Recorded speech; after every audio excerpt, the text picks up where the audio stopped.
Welcome into Sports Zone, everyone. I'm Sports Director Matt Dowell. Tonight, we continue our Win Like Her series as we dive into the world of esports. Our Matt Vereen went to Columbia College to speak with gamers about what it's like for women in this billion-dollar industry and the challenges they have to overcome. From the football field to the basketball court, the world of sports has seen a long and ongoing battle for female equal treatment. And one of the fastest growing sports in the world is no different. When it comes to gaming, a lot of times we're like, oh yes, guys game. That's just a thing guys do. And it's almost stereotyped in that way. Esports, or competitive video gaming, has become nearly $1 billion industry. And like other sports, it's not just professionals. Colleges have started scholarship athletic esports programs, and even high schools have teams these days, giving a sports opportunity to those who may not fit the typical athlete stereotype or culture. Could even imagine that the chance of getting an athletic scholarship for esports would be a thing you could do? I did not. I would have been probably astounded had I known, but now it's mind-boggling, honestly. I like this sport and I like what we do here because you can be any shape or size. I mean, we have a guy, his name's Hunter. He's like 5'3". It's a great way to get into the team aspect when maybe physical activity is not where you feel comfortable. But while you may think esports are in a unique position for gender equality based on the lessened physical requirements, you'd be wrong. While more than 40% of those who play video games are women, only 8% of scholarship esports players are.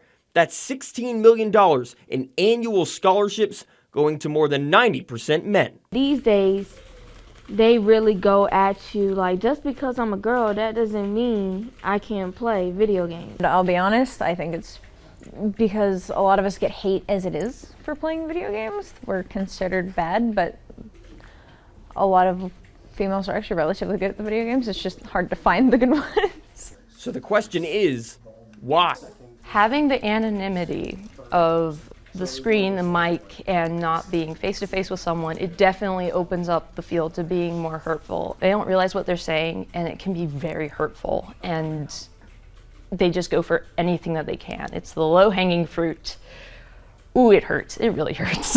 That's where Columbia College and head coach Colin Tracy come in. The college that was all women just a couple years ago started a brand new scholarship esports team just this fall, and they did it with a mission: recruit women. It really lit the light bulb of, oh, this school just became co-ed this year. This is something that could be really big for them, and they don't even realize what type of opportunities they're sitting on for the school, for their students, the whole nine. And the word got around pretty quick. The day of orientation, and I saw in my folder, and I was like, esports. And that's when I found Colin, and we talked more about it, saying I can join, it's for everyone. And I was very excited about it. And I just saw a flyer for it, and I was like, oh, interesting. And I pointed out to my sister, and I was like, Tori, why don't you have a look at this? And she was like, okay. And so we joined. A new opportunity, and a more welcoming one. As other schools band to the boys' club culture, here at Columbia College, they're finding strength through diversity. They definitely were excited to have women getting involved. At this school, it's very much women-centered. So a lot of the programs have always been focusing on having that diversity and the culture. And I think it's awesome that we have a team that's willing to go out and look for both men and women who are willing to go out and game together. Because a lot of teams, it's very much separated by gender. And so having a gaming team that's made up of multiple genders and cultures and viewpoints is awesome. I love it. That's honestly that, hearing them talk about it and realistically, the conversations we have in the room, it makes my heart happy to know that. Really proud of both them and myself for going and getting an environment like that here. In Columbia, Matt Vereen, Watch Fox Sports. Our Win Like Her series concludes tomorrow night as our Amanda Poole spotlights a Newberry triathlete who is blind and is looking to inspire other athletes with disabilities.